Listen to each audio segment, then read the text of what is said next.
Assalamualaikum warahmatullahi wabarakatuh.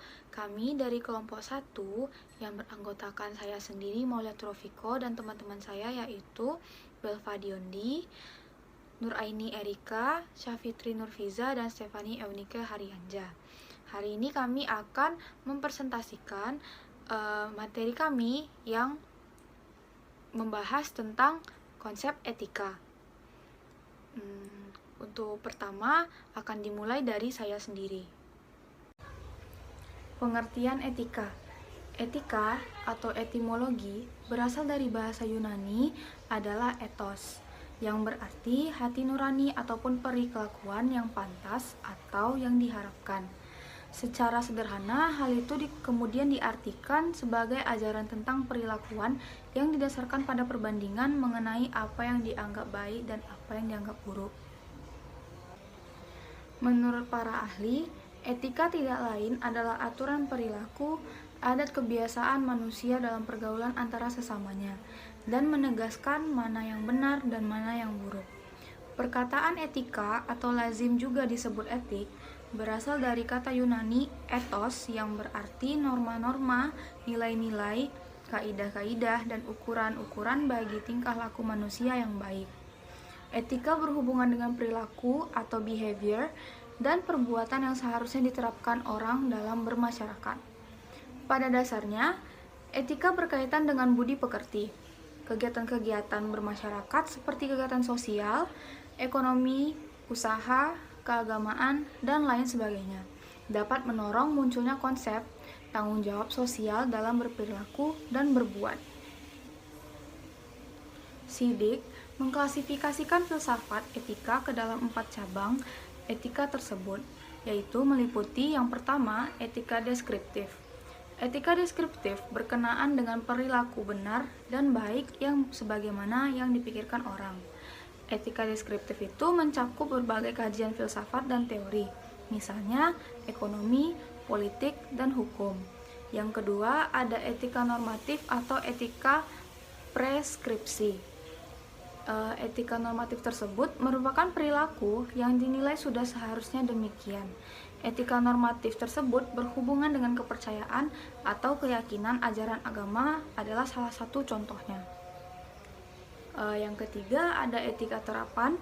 Etika terapan berkenaan dengan pengetahuan tentang moral dan bagaimana perwujudannya dalam praktik.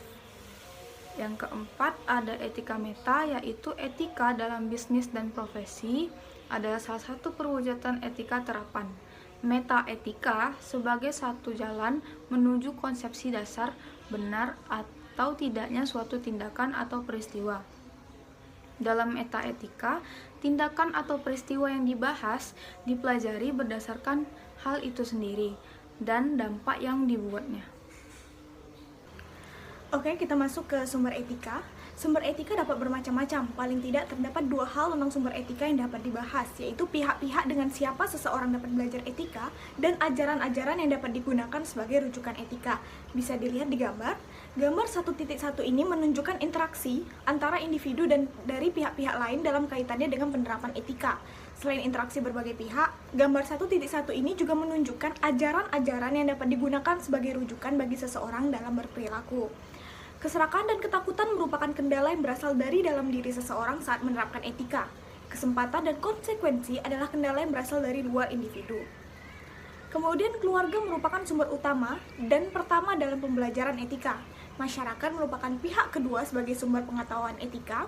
Organisasi tempat seseorang berkecimpung merupakan sumber ketiganya untuk mengenal dan menerapkan etika. Kemudian perusahaan tempat ia bekerja dan bersosialisasi akan menjadi sumber belajar baginya untuk berperilaku. Lingkungan juga termasuk sebagai pihak tempat seseorang dapat belajar tentang etika. Begitu juga dengan negara. Kemudian bisnis dan profesi sebagai sumber etika. Salah satu konsep utama Adam Smith dalam sistem ekonomi pasar adalah adanya pembagian kerja. Konsep ini meluas dan semakin banyak variasinya. Pembagian kerja menghasilkan keahlian. Mereka yang mempunyai keahlian, minat dan tujuan yang sama akan membentuk sebuah kelompok.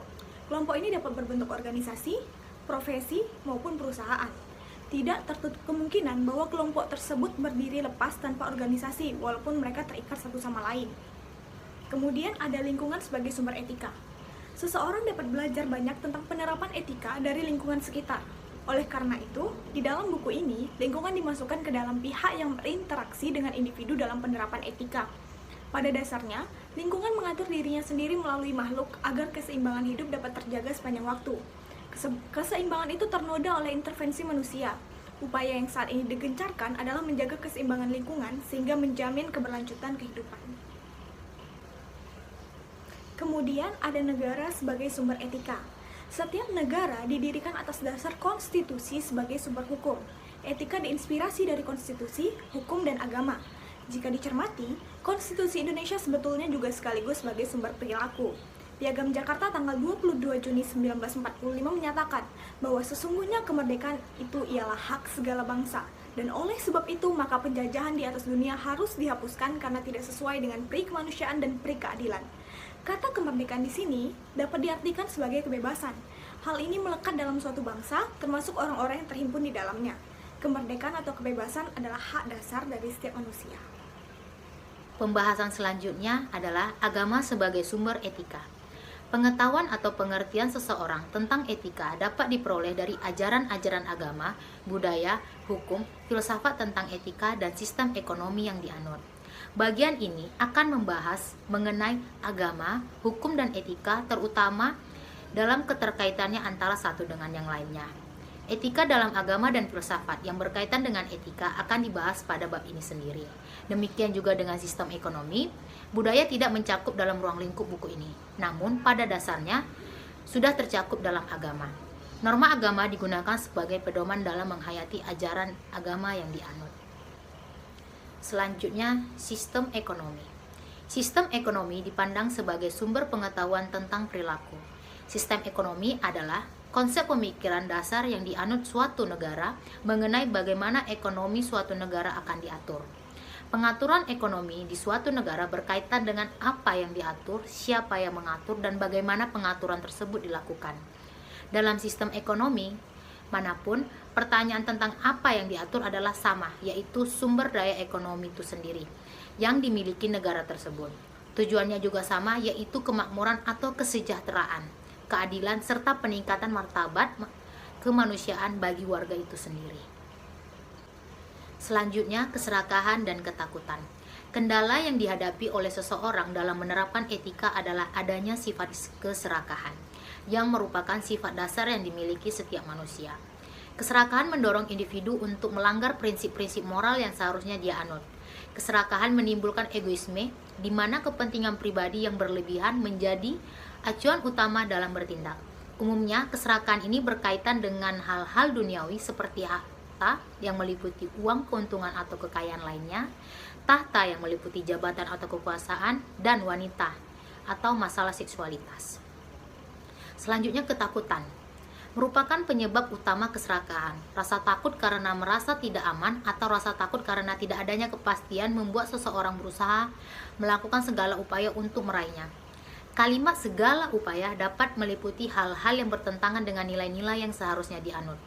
Umumnya, ketakutan terhadap rasa aman atau kepastian berkaitan dengan hal-hal negatif yang sudah atau akan terjadi, misalnya kerugian, kehilangan, atau yang dirasakan tidak mungkin diperoleh. Kesempatan dan konsekuensi. Kesempatan atau peluang dapat menjadi pemicu bagi seseorang untuk melanggar etika.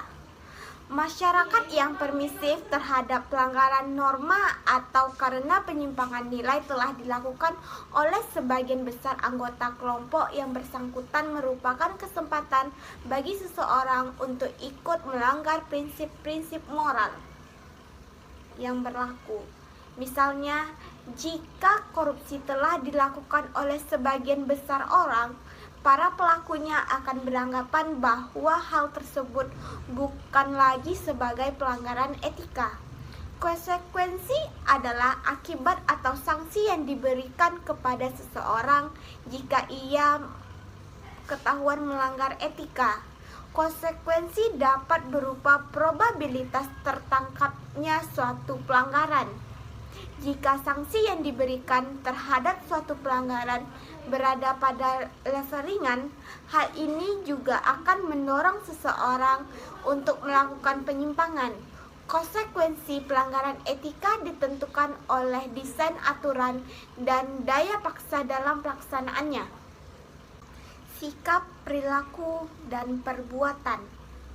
Tujuan utama dari pembelajaran tentang norma, prinsip moral, nilai, dan etika adalah agar kaidah-kaidah yang tercantum di dalamnya dapat direfleksikan dalam perbuatan seseorang di masyarakat. Perbuatan-perbuatan seseorang menentukan penilaian masyarakat, kelompok sosial lain tentang baik buruknya atau benar salahnya perbuatan orang tersebut. Berdasarkan gambar 1.2, seorang di masyarakat selalu dihadapkan pada peristiwa, kejadian, keadaan, atau fenomena yang harus dihadapi dengan menggunakan kriteria norma, prinsip moral, nilai, dan etika. Peristiwa, kejadian, keadaan, atau fenomena yang mendorong munculnya kepentingan pribadi disebut dengan godaan atau inducement.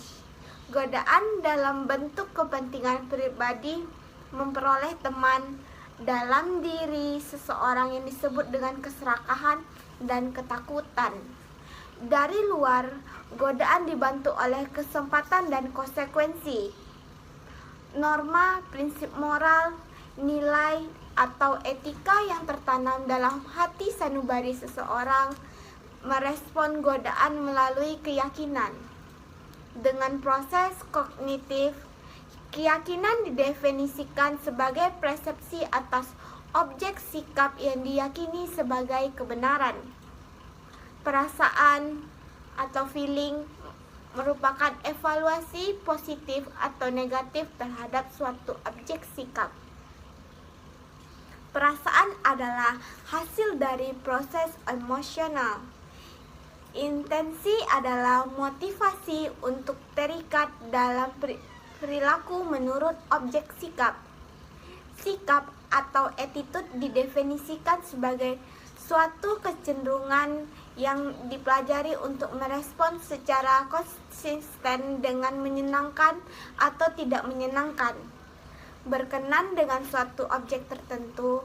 Seperti terlihat dalam gambar 1.2, sikap ditentukan oleh 3 faktor, yaitu keyakinan, perasaan, dan intensi. Sikap akan mempengaruhi perilaku seseorang. Etika bisnis. Etika bisnis merupakan salah satu cabang dari etika terapan.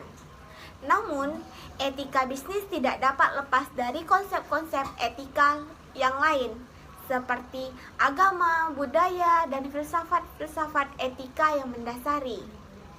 Menurut Acidiksi menyebutkan bahwa etika bisnis pada dasarnya mengatur tentang batas-batasan perusahaan dalam mencapai tujuan untuk mencari keuntungan. Kaidah-kaidah dalam sistem ekonomi juga harus diperhatikan dalam pengembangan etika bisnis karena bisnis merupakan bagian dari sistem ekonomi pasar. Kaidah utamanya yaitu bisnis harus dilakukan secara sah, tidak boleh merugikan orang lain, harus menghindari kecurangan dan menghindari penipuan. Kaidah tersebut sesuai dengan yang diajarkan oleh Adam Smith, mencetus sistem ekonomi pasar. Baiklah, saya Belva Diondi akan melanjutkan ke slide berikutnya. Etika profesi. Etika profesi merupakan suatu sikap etis yang dimiliki seorang profesional, yakni sebagai bagian integral dari sikap hidup dalam mengembang tugasnya dan juga menerapkan norma-norma etis umum pada bidang-bidang khusus atau profesi di dalam kehidupan manusia. Etika profesi ini berperan ialah sebagai sistem norma, nilai, serta aturan profesional dengan secara tertulis yang dengan tegas menyatakan apa yang benar atau baik, serta apa yang tidak benar atau tidak baik bagi seorang profesional. Dengan kata lain, tujuan dari etika profesi ini ialah supaya seorang profesional tersebut bertindak sesuai dengan aturan serta juga menghindari tindakan yang tidak sesuai dengan kode etik profesi. Etika murni dan etika organisasi. Dalam kaitannya dengan bisnis dan profesi, buku ini ingin membedakan antara etika murni dan etika organisasi. Etika murni berlaku bagi individu.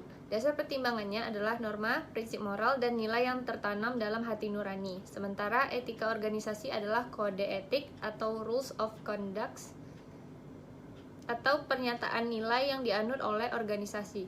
Sekelompok orang yang bersepakat untuk bekerja sama dalam mencapai tujuan bersama dapat mendirikan organisasi, baik formal maupun tidak formal. Cakupan organisasi bisa sangat luas, berupa organisasi sosial, politik, budaya, lingkungan, atau kemasyarakatan. Selanjutnya, pengendalian diri. Aristoteles menyatakan bahwa keadilan adalah kebajikan yang utama. Cicero dalam buku yang sama menyatakan bahwa orang dinilai baik atau buruk berdasarkan 3 kebajikan moralnya, yaitu keadilan, pengendalian diri, dan sopan santun.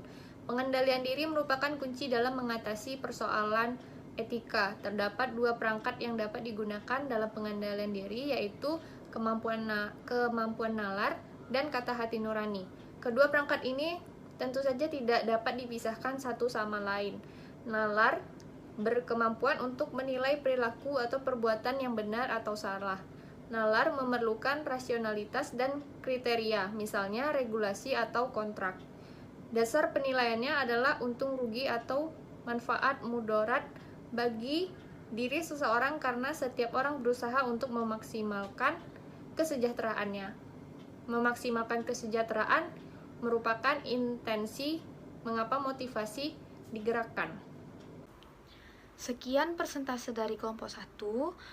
Apabila ada kesalahan, mohon dimaafkan, dan apabila ada yang ingin ditanyakan, bisa ditanyakan dalam bentuk diskusi bersama.